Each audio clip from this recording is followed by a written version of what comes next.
A very warm welcome to all the listeners. I'm Dr. Ritu Tomar from the Faculty of Pharmacy, DIT University, Dehradun.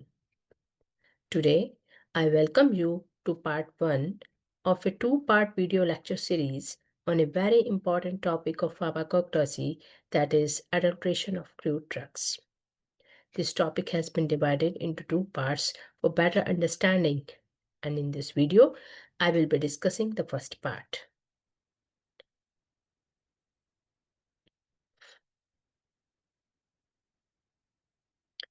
Adulteration, in the broad sense, is the debasement of any article. It is a practice of substituting original crude drug partially or wholly with other similar looking substances, but the latter is either free from or inferior in chemical and therapeutic properties. Adulteration of drugs of natural origin clearly indicates that the image focuses on the purity and authenticity of herbal and natural drugs. The green background symbolizes nature, while the contrasting elements highlight contamination and adulteration. Left side of the image shows medicinal plants, flowers, leaves, roots, herbal oil bottle, mortar and pestle. These elements represent genuine crude drugs derived from plants, which are traditionally used in Ayurveda, Siddha, Unani, and modern herbal medicines. The mortar and pestle indicates traditional drug preparation methods. This part of the image symbolizes purity, authenticity, and natural origin of drugs. On the bottom left, the image labeled pure shows whole paper-like seeds in a clear form. This indicates correct biological source, absence of foreign matter, and high therapeutic value. Now, at the bottom center, the section labeled adulterated shows the same drug mixed with stones, colored pieces, inferior substances. And on the center of the image, the saffron and its adulterants. So two bowls are shown, one labeled with saffron, which is a genuine drug, and one labeled adulterant, which is safflower or dyed material. This is a classic example of intentional adulteration. Saffron is expensive, so cheaper substances with a similar color are used to adulterate it. This part of the image clearly explains substitution with superficially similar substance. On the right bottom, the magnifying glass reveals stones, glass pieces, soil, and foreign particles. It emphasizes the importance of quality control and standardization in identifying adulterant drugs. On the right side, the balance scale along with currency note symbolizes profit motive, commercial malpractice. It explains that intentional adulteration is mainly done to increase profit, even at the cost of patient safety. This part directly relates to ethical and regulatory concern in herbal drug trade. Chemical structure and capsules indicates presence of active phytoconstituents and therapeutic importance of natural drugs. It highlights that adulteration can alter chemical composition, reduce therapeutic efficacy, and cause adverse effects. The image as a whole conveys that natural drug must be pure and authentic. Adulteration is a serious issue in herbal medicine. Both intentional and unintentional adulteration exist. Proper identification, evaluation, and standardization are essential.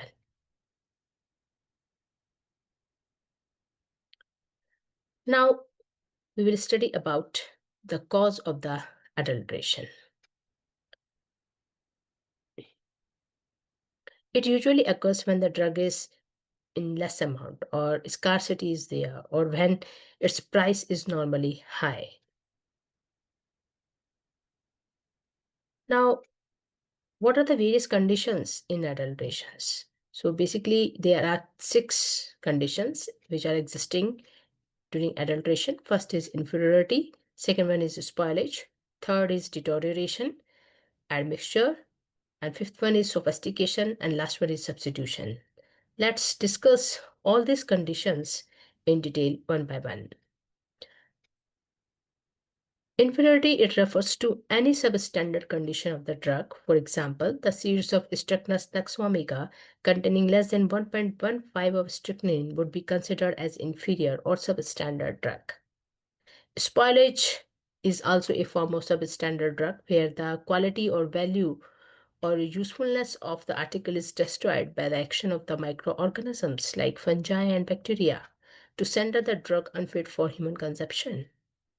Deterioration, it is impairment of the quality or value of the drug by the abstraction or destruction of the important constituents by various processes like distillation, extraction, aging, moisture, heat, light, or other means.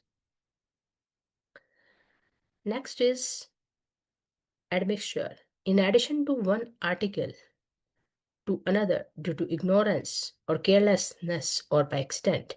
If, however, admixture exceeds the official standards of the drug, it legally becomes an adulteration. Fifth one is sophistication. It is the addition of an inferior spurious material to the drug with intention to defraud. When the admixture is done intentionally to defraud, then it is a case of sophistication. It is also known as true adulteration. And the last condition is substitution. It occurs when totally different substance is used or sold in place of original drug. All types of substitutions are considered legally as adulteration. Thus, rapeseed oil sold as mustard oil, cottonseed oil sold as olive oil are all examples of substitution. Let's discuss the difference between genuine drug and adulterated drug. So the genuine drugs, they can be differentiated with the adulterated drugs on the basis of various parameters like how we can define them, how we can identify on the basis of their purity, on the basis of their source, on the basis of chemical constituents and therapeutic value. Let's discuss them one by one. Genuine drugs, they are obtained from the authentic biological source. Their biological source will be authentic. In case of adulterated drug, the drug partially or completely substituted with inferior or foreign substance. Genuine drugs conform to pharmacopoeial standards of identity. However, adulterated drugs fail to meet pharmacopoeial identity standards. Genuine drugs free from excessive foreign matter. Adulterated drugs contain foreign, spurious, or inferior materials. Genuine drugs, they are collected from correct plant species and part. Adulterated drugs derived from wrong plant part, or non-drug material. Genuine drugs contain phytoconstituents in proper amount. Adulterated drugs contain active constituents in very low amount or either they will be absent. However, genuine drugs shows expected therapeutic activity and the adulterated drugs, they will show reduced or no therapeutic activity. For example, in case of genuine drug, pure saffron, which is obtained from Crocus sativus. However, the saffron mixed with the safflower or dyed fibers will come under the category of the adulterated drug. Now, the different types of adulteration will be there: intentional adulteration and unintentional adulteration. Intentional adulteration will be done deliberately for the sake of profit. Cheaper or some artificial substances, they will be used and they will be mixed into the genuine drug, and they are common in commercial markets. Another type is unintentional adulteration. So this type of adulteration occur without any intention, means they will be due to either lack of knowledge or they may be added by means of accident. So they are also common in traditional drug trade. Let's discuss both the types of adulteration, intentional and unintentional, in detail. As we have discussed the types of adulteration of crude drugs may be broadly classified into intentional adulteration and unintentional adulteration. Both types adversely affect the quality, safety, and therapeutic efficacy of herbal drugs. Intentional adulteration is a deliberate practice carried out to increase profit, reduce cost, or improve the apparent quality of the drug. However, the unintentional adulteration occur without deliberate intention, mainly due to lack of knowledge, or it may be due to confusion or careless practice. Let's discuss the intentional adulteration in detail in this part. So, this adulteration is having many subtypes, and one of them is adulteration with manufactured substance. So, artificially prepared substances, they will be mixed into the resemble genuine drugs, which are similar in shape, size, color, or appearance.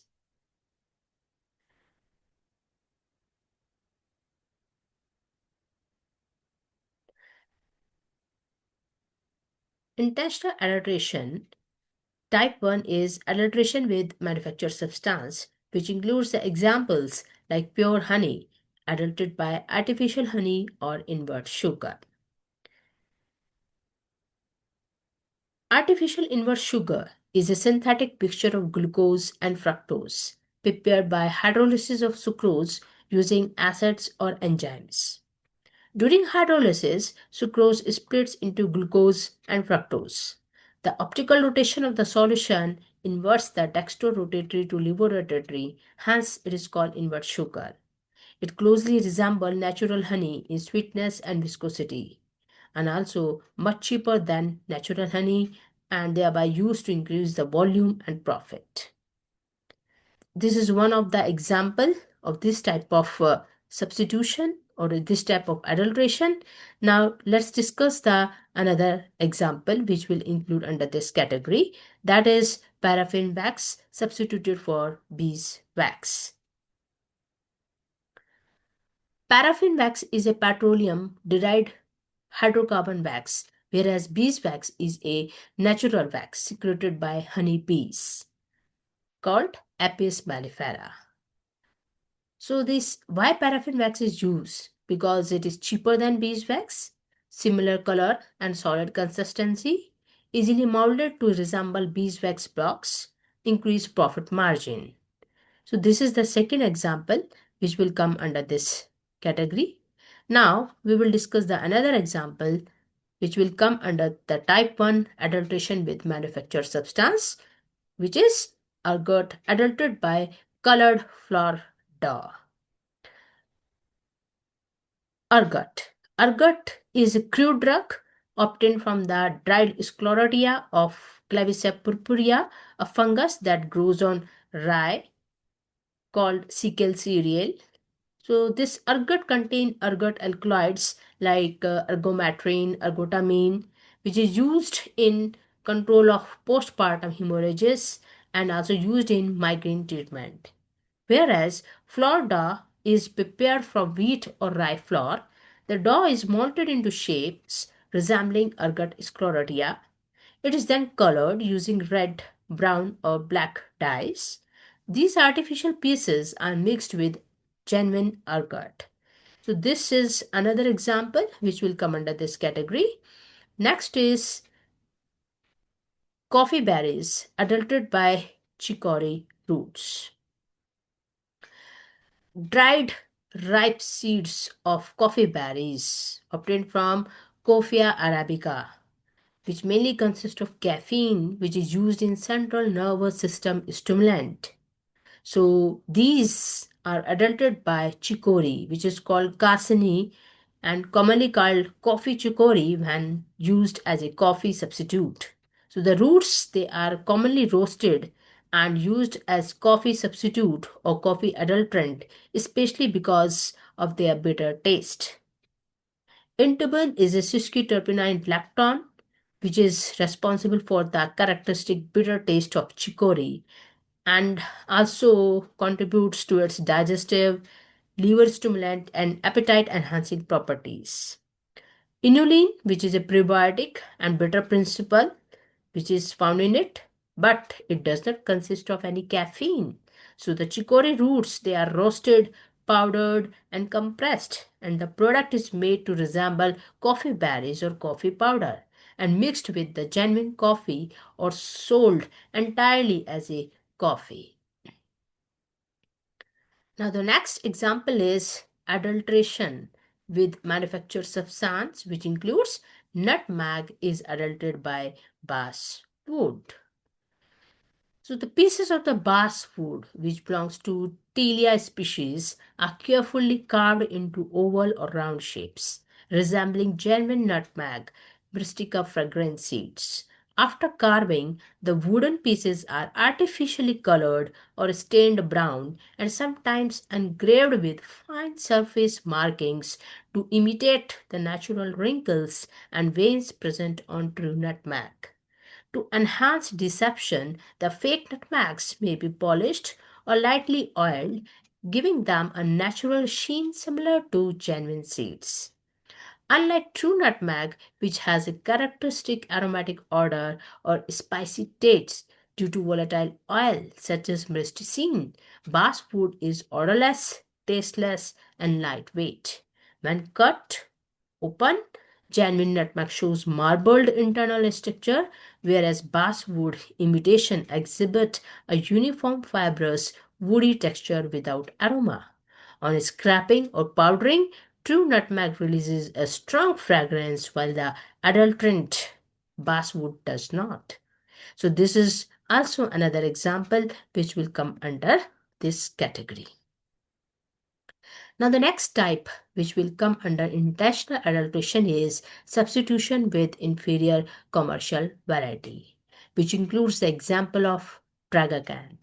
So, the tragacanth is substituted by the hog gum. Hog gum is a low quality, impure gum obtained from inferior species of astragalus or from unrelated plant, which is substituted for genuine tragacanth gum. So this hog gum is not suitable for medicinal use. Traditionally, hog gum is considered fit only for animal consumption, hence the name hog gum.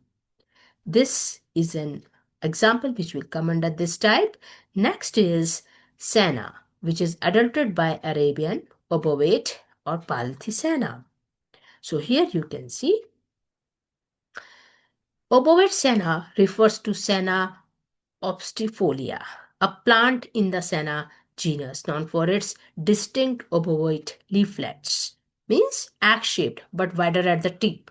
Arabian Senna is generally obtained from Cassia angustifolia variety, obsticifolia, or similar regional varieties. It grows primarily in the Arabian Peninsula and parts of East Africa.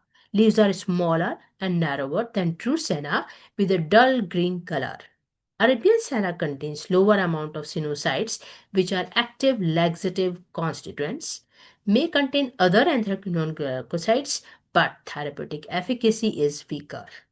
Mixing Arabian senna with true senna reduces the overall sinucide content, leading to less potent laxative effect.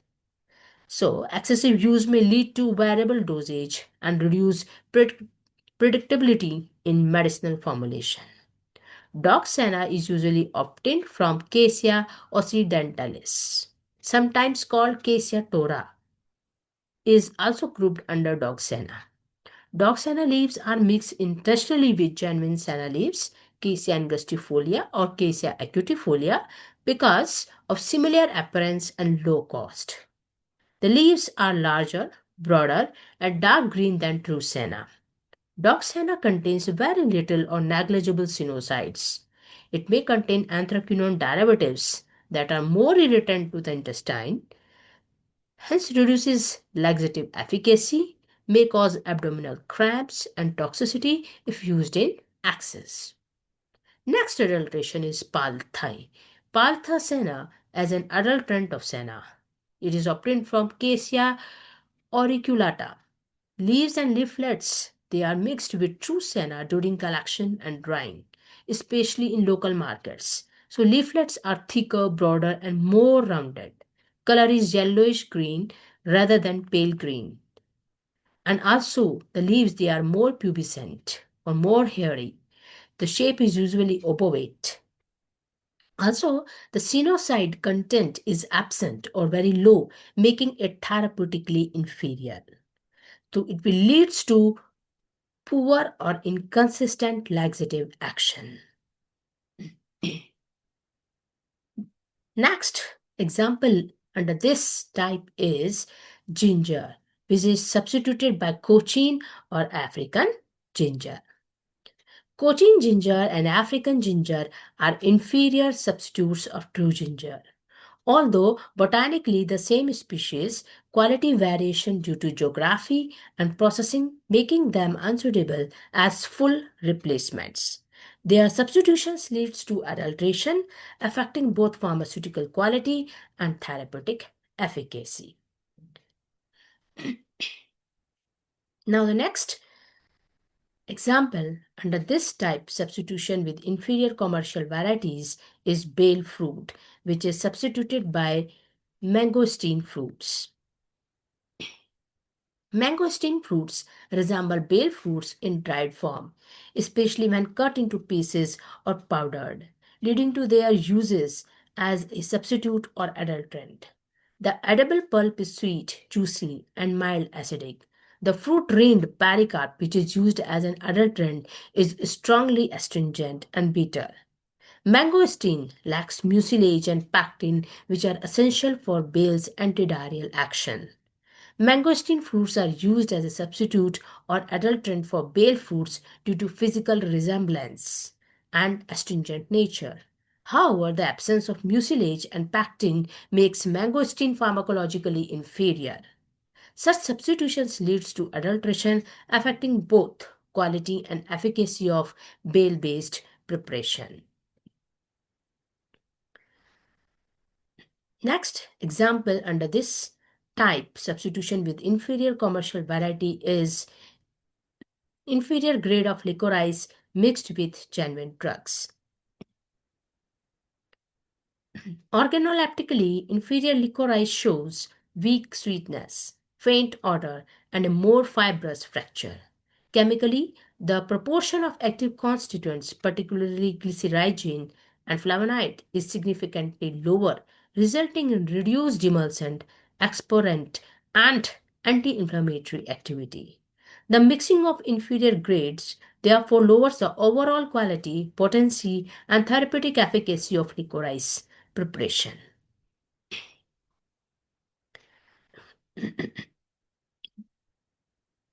Next example under this type substitution with exhausted drug. So this is the type 3 which will come under intentional adulteration. Till now we have discussed the examples of type 1 and type 2. Now we will discuss about the examples which will come under the category of type 3 intentional adulteration, which is called substitution with exhausted drugs. Drugs from which active constituents have already been extracted are reused after adding color or flavor. They are called the exhausted drugs. So the examples includes like exhausted clove after volatile oil extraction, exhausted fennel fruits, exhausted ginger powder, recolored saffron after extraction, exhausted gentian bitterness restored by adding alloys. So here in the figure, it is shown the different types of drugs which are in the exhausted form and they are used as an adulterant in the genuine drugs. Now we will discuss type 4, substitution by addition of toxic or harmful material. Examples of harmful adulterants like limestone, lead shot, glass pieces, sand, chalk powder, they are added to the genuine drugs. In this type of adulteration, foreign and often toxic substances are added deliberately just to increase the weight or volume of the drug. These substances have no medicinal value and can be harmful to our health. Unfortunately, this is done mainly to make more profit. For example, limestone pieces are commonly mixed with asafoetida to make it heavier. In some cases, lead shots have been found in opium, which is extremely dangerous. Glass pieces may be added to colophony, which can cause serious injury. Similarly, sand and stones are mixed with licorice root, reduce their quality. In powder drugs, chalk powder is often added, and because it looks similar, it becomes very difficult to detect. So these all are the examples which will come under the harmful materials.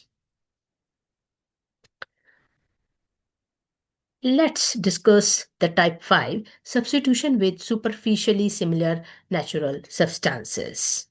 So here in this type of adulteration, the another common type of adulteration where the genuine drug is replaced with substances that look very similar but do not have same therapeutic value.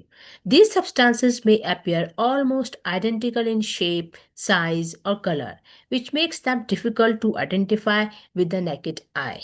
For example, safflower is often mixed with saffron because both look similar, but safflower does not have the medicinal or economic value of saffron. In the same way, peach kernels and apricot kernels are sometimes used instead of almond kernels, even though their chemical composition and effects are different. Ailanthus leaves may be substituted for belladonna leaves as they resemble each other externally. Senna leaves are also commonly adulterated with similar looking leaves that lack laxative activity. Another example is the mixing of inferior quality barks with genuine cinnamon, which reduces both the quality and effectiveness of the drug. So these are the adulterants which we have discussed till now. Now the next we will discuss the type 6, which is the adulteration of powder. In this type of adulteration, we will see that the powder drugs, they are commonly adulterated because adulterants are difficult to detect. Adulteration by addition of foreign organic and inorganic matters is a common malpractice in powdered crude drugs, carried out mainly to increase bulk and profit while compromising quality and therapeutic efficacy. Brick powder mixed with bark powder is a typical example of inorganic adulteration, where finely ground brick dust is added to powdered bark drug such as cinnamon or cinchona. Brick powder closely resembles the natural brown color of bark powders, making detection difficult. However, it increases ash contents, adds grittiness, and reduces medicinal value. Powdered olive stones added to pepper or gentian represent adulteration by substitution with hard lignified plant material. Olive stones are dried, powdered, and mixed with genuine pepper or gentian powder to increase weight. This adulteration lacks active constituents, is tasteless or weakly bitter, and can be detected by its excessive hardness, absence of characteristic aroma, and microscopic presence of thick walled stone cells. Similarly, sawdust mixed with powdered drug is a crude form of adulteration where finely powdered wood waste is added to herbal powders. Sawdust increases bulk but contributes no therapeutic benefit. It can be identified by its fibrous texture, woody odor, and the presence of elongated fibers and tracheids under microscopic examination. Colored starch added to turmeric powder is a common fraudulent practice in which starches such as rice or maize starch are artificially colored with synthetic dyes to imitate turmeric bright yellow appearance. This adulteration dilutes curcumin content and lowers medicinal quality. Detection can be done by iodine test for starch or by microscopic observations of characteristic starch granules. Similarly, sand mixed with powdered asafoetida is an inorganic adulteration used to increase weight. Sand particles blend easily with the natural granular texture of asafoetida powder but make the drug gritty and unpleasant. This adulteration results in higher ash values. Thus, these forms of adulteration seriously compromise the purity, safety, and efficacy of crude drugs, emphasizing the needs for strict quality control and pharmacognostic evaluation. Next type is type 7, that is addition of synthetic chemical substances. Synthetic drugs are added to enhance apparent therapeutic effect. Adulteration by addition of synthetic chemicals or drug is a serious and deliberate malpractice in herbal medicines, where pharmacologically active synthetic substances are added to herbal products to produce rapid or aggregate therapeutic effects. This form of adulteration poses significant health risk and violates regulatory and ethical standards. Like, for example, citral added to lemon oil is a common example of adulteration in essential oils. Genuine lemon oil contains citral naturally, but oil in limited amounts along with other volatile constituents. To enhance aroma and simulate higher quality, synthetic citral is often added to dilute or inferior lemon oil. This alters the natural chemical balance of the oil and can cause skin irritation, allergic reaction, and phototoxicity. Similarly, glyburide added to herbal anti-diabetic formulation represent a highly dangerous adulteration practice. Glyburide is a synthetic sulfonylurea anti-diabetic drug that lowers blood glucose level by stimulating insulin release. Unscrupulous manufacturers add it to the herbal products to produce immediate glucose lowering effects. However, unlabeled glyburide can lead to severe hypoglycemia, dizziness, unconsciousness, and even coma, especially in elderly patients. Fenformin added to herbal diabetic products is another serious adulteration. Fenformin, a bubonide anti-diabetic drug, was withdrawn in many countries due to its association with lactic acidosis, a potentially fatal condition. Its addition to herbal preparation vastly enhances anti-diabetic efficacy but poses a high risk of metabolic complications, particularly in patients with renal or hepatic impairments. This practice makes herbal medicine unsafe and unpredictable. Astazolam added to herbal sedatives is a form of adulteration seen in products marketed for insomnia, anxiety, or stress relief. Astazolam is a benzodiazepine derivative with sedative and hypnotic properties. When secretly added to herbal sedatives, it produces rapid calming effects, misleading consumers into believing in the efficacy of the herbal ingredients. Prolonged use can result in dependence, tolerance, withdrawal symptoms, memory impairment, and respiratory depression, making this adulteration extremely hazardous. Similarly, synthetic dyes they are added to the herbal preparation are commonly used to improve visual appeal and imitate natural color. Dyes such as metanyl yellow, rhodamine B, or oramine O are added to powders, syrups, and tablets to enhance appearance. These dyes have no therapeutic value and may cause toxicity, liver damage, allergic reactions, and carcinogenic effects upon long term consumption. So, these are the types which we have studied into the intentional type of adulteration. So, this brings us to the end of part 1, where we covered intentional adulteration and its various types. Stay tuned, we will meet again very soon to discuss unintentional adulteration. Thank you.